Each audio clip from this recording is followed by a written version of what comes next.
birthday to me. I am officially 35 today. All of my birthday plans I originally had fell through for whatever reason. We're moving on from that. But I'm excited to be alive and just here on my 35th birthday. It's been a year for sure. So I'm just so thankful. So happy birthday to me.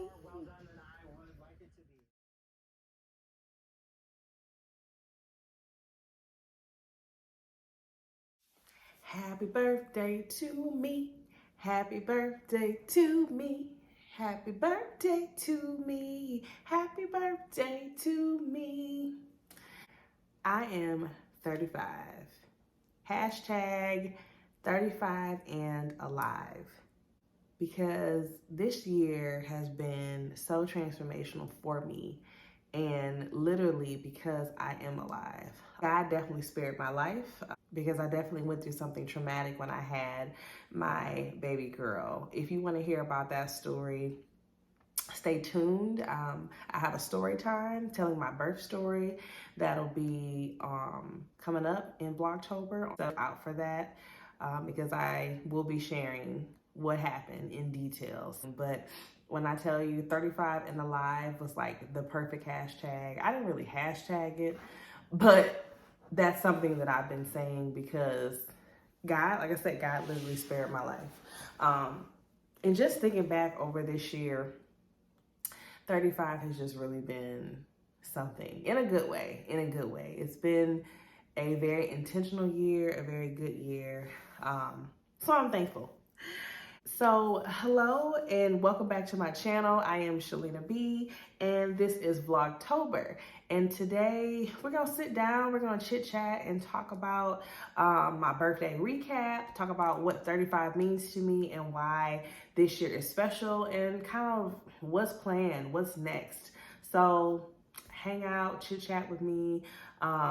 Feel free to comment in the chat if I said something that resonated with you, if you have any questions. If you enjoy the video, please give me a like and consider subscribing and joining our community that we are creating here.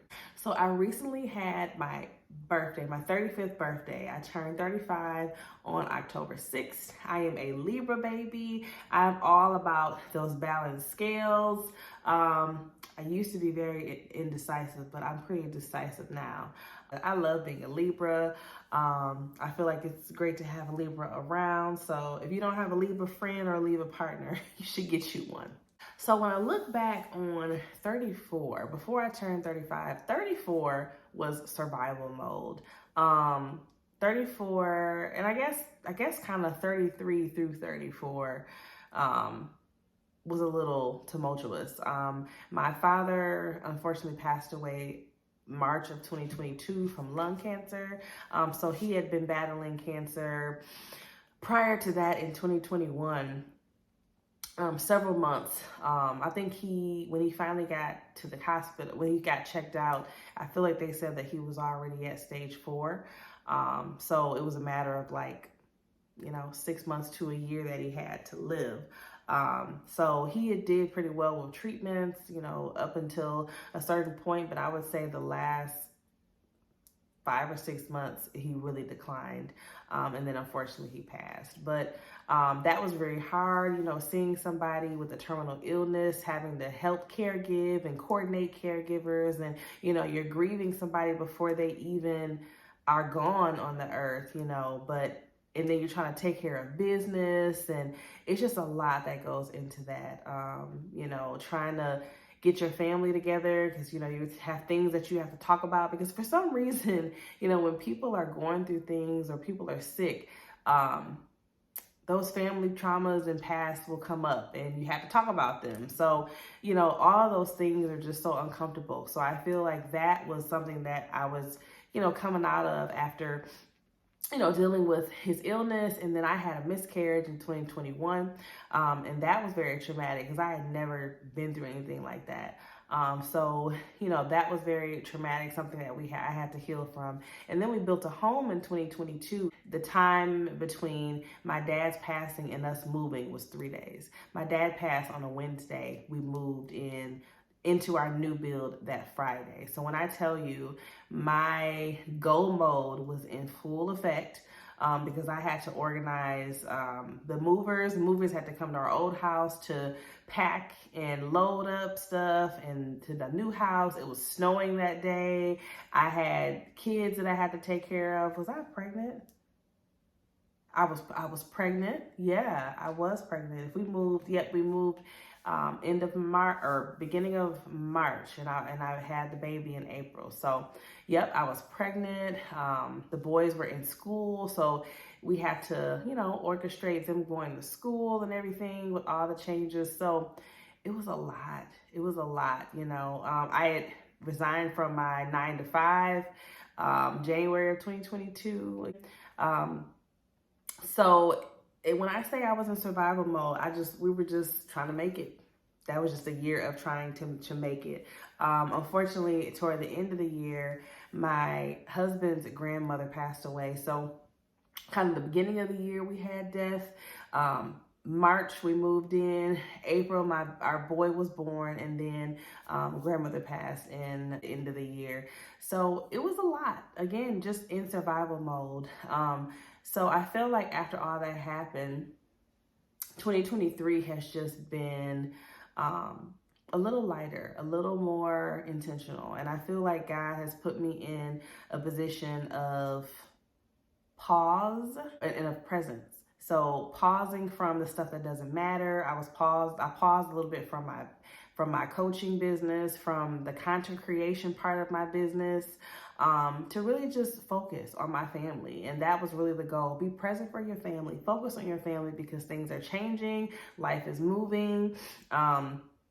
Again, little did I know I was preparing for a pretty traumatic birth experience. So again, stay tuned for that video. So I had to get ready. I had to be prepared. I had to get into a preparation phase. So little did I know, but that's kind of where I was. So, I was more intentional with, who I came in contact with, who I had around me and my family, our family goals, kind of what we want for our family and just loving on my family. I think that was the most important thing, is just to love on my family. I felt more confident in myself and more love for myself and prioritizing my needs more. It just felt good. I just felt in a different place.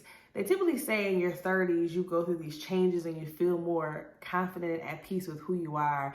And I feel like the beginning of my 30s were kind of coming off the rocky 20s, but I feel like I'm finally settling into who I'm becoming, who I am now and who I'm becoming and who I want around and my boundaries and the things that I will put up with and how important peace is. I feel like we don't talk about that enough. My peace is a non-negotiable.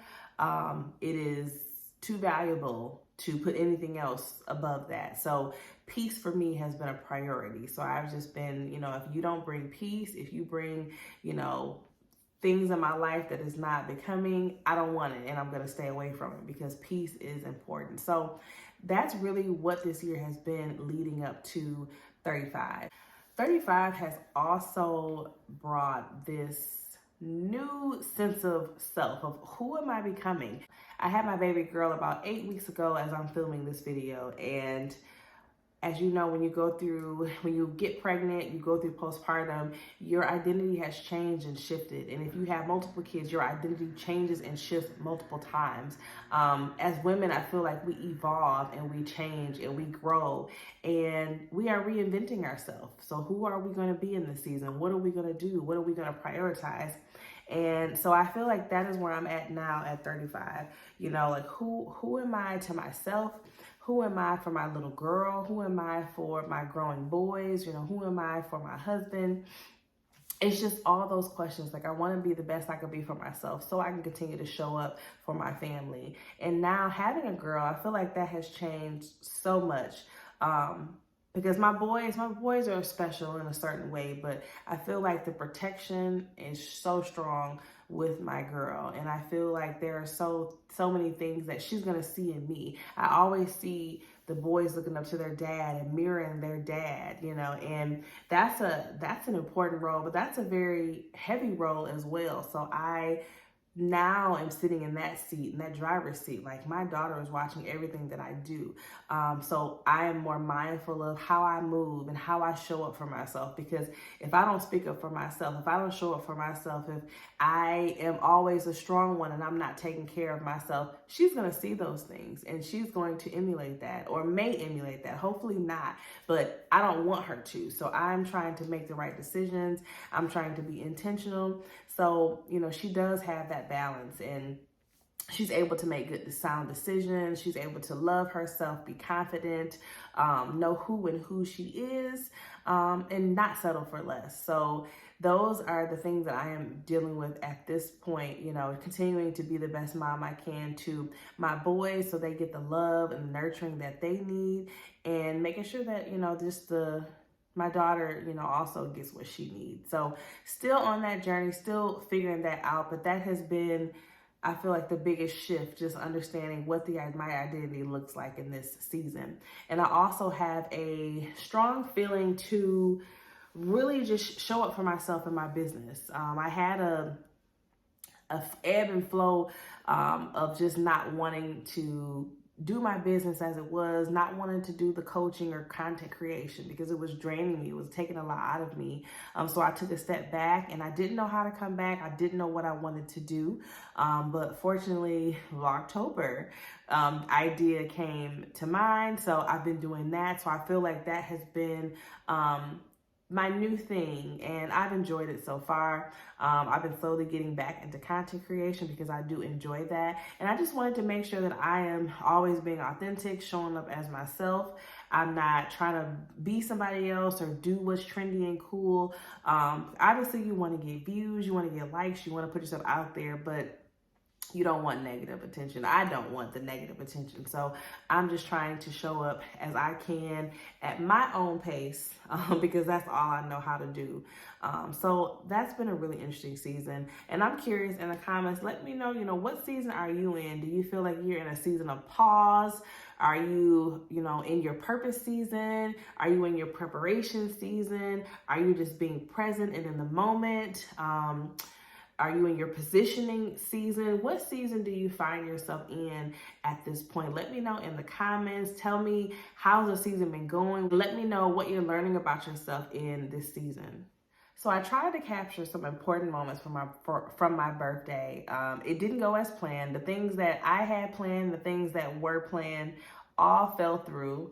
So I was very upset. I didn't think I was, but as I thought, I'm like, I was really upset that things fell through for my birthday, because I have birthday anxiety. Whenever my birthday comes around, I always feel some type of way, either based on something that happened in the past with a friend or people that I was around, or maybe something didn't happen the way that I wanted it to. And some incidents have occurred on my birthday that just weren't great. And I talk more about my birthday anxiety in my birthday prep vlog. So if you haven't seen that, go check that out. And I talk a little bit more about why I have birthday anxiety around my birthday. But I wanted to do something. I was like, okay, well, since those plans fell through, I still want to do something. So I asked my husband to do a photo shoot for my birthday. He's taken up a new hobby, taking pictures, and I love that he has a hobby. I think it's so important. We all need a hobby to kind of break up the monotony of home life and then work. So that's been his hobby. He's been enjoying it and doing so well at it. So I said, I want a birthday photo shoot. So I got one of my favorite cakes from Nothing But Cakes. If you know about Nothing But Cakes, put a cake emoji in the comments and let me know what your favorite cake is. Do you like the little buntlets, the buntinis, the regular size cakes? My favorite is red velvet. I love their red velvet, the little chocolate chips that are in the red velvet, as well as that cream cheese frosting. So good. So I really like the Nothing But Cakes because, they can decorate them. They can even decorate the little small ones for gifts. So they come in handy, especially last minute. So I got the lemon for my birthday and it was really, really good. So I got a cake and I wanted this photo shoot. And I was like, what do I want to wear? I knew that I wanted to be in bed. I've been seeing some inspirational photos about being in bed. And for some reason, that made the most sense because I have this newborn. I'm typically in bed a lot. if she sleep. So I was like, let's do it in the bed. I already have white sheets, so it was the perfect aesthetic. And I was unable to do the mother baby, the matching pictures in the hospital because I was in the ICU because of my surgery that occurred. I wasn't able to take those pictures in the hospital. So I had this robe and I had this swaddle blanket that matched. So I was like, oh, that's perfect. You know, we'll take a picture in that, and then she can be in the picture and my 17-month-old can be in the picture as well. So that was the plan. But that was very fun. I feel like that photo shoot really, really made my day. And it really made me feel better about the plans that did not happen that day. So we, you know, had a photo shoot with my little girl and my little boy, and it was just great. It just made me feel strong. It made me feel powerful. You know, I nursed in some of the photos, so I just felt like a badass woman. You know, I'm a woman with a mom with 4 beautiful children, and I birthed them all, and I've been able to nurse them all. And I'm just so thankful. And I have a great husband, you know, and everything is not perfect. And that's not to boast and brag, but I think it's important to be grateful. And it's great to reflect on the positive. You know, we have tons of things that, you know, could be better, but what is going well? So just to be thankful, you know, that I'm alive, and thankful that I am here with my babies and my husband was very special to me. So I love the photo shoot, and the pictures were great. I feel like that was the highlight of our day. We were planning to go to lunch, but time got away from us. So I didn't intend for this video to be long. I just wanted to do a quick little birthday recap. I do have a date night planned with my husband coming up, so I'm excited about that. We typically will do something as a family, so we'll probably go to the pumpkin patch and hang out, and I definitely will be filming that as well. So look out for that video of that outing. But I just want to share that. Happy birthday to me. I'm so thankful again to be 35 and alive. If you are a Libra, if you know a Libra, drop it down below. Drop the Libra emoji below. I really like when you engage with me because I love to respond back. So I thank you all for watching. Wish me a happy birthday. Thank you in advance if you did. And don't forget to like, comment, and subscribe to join our community. And I'll catch you in the next one.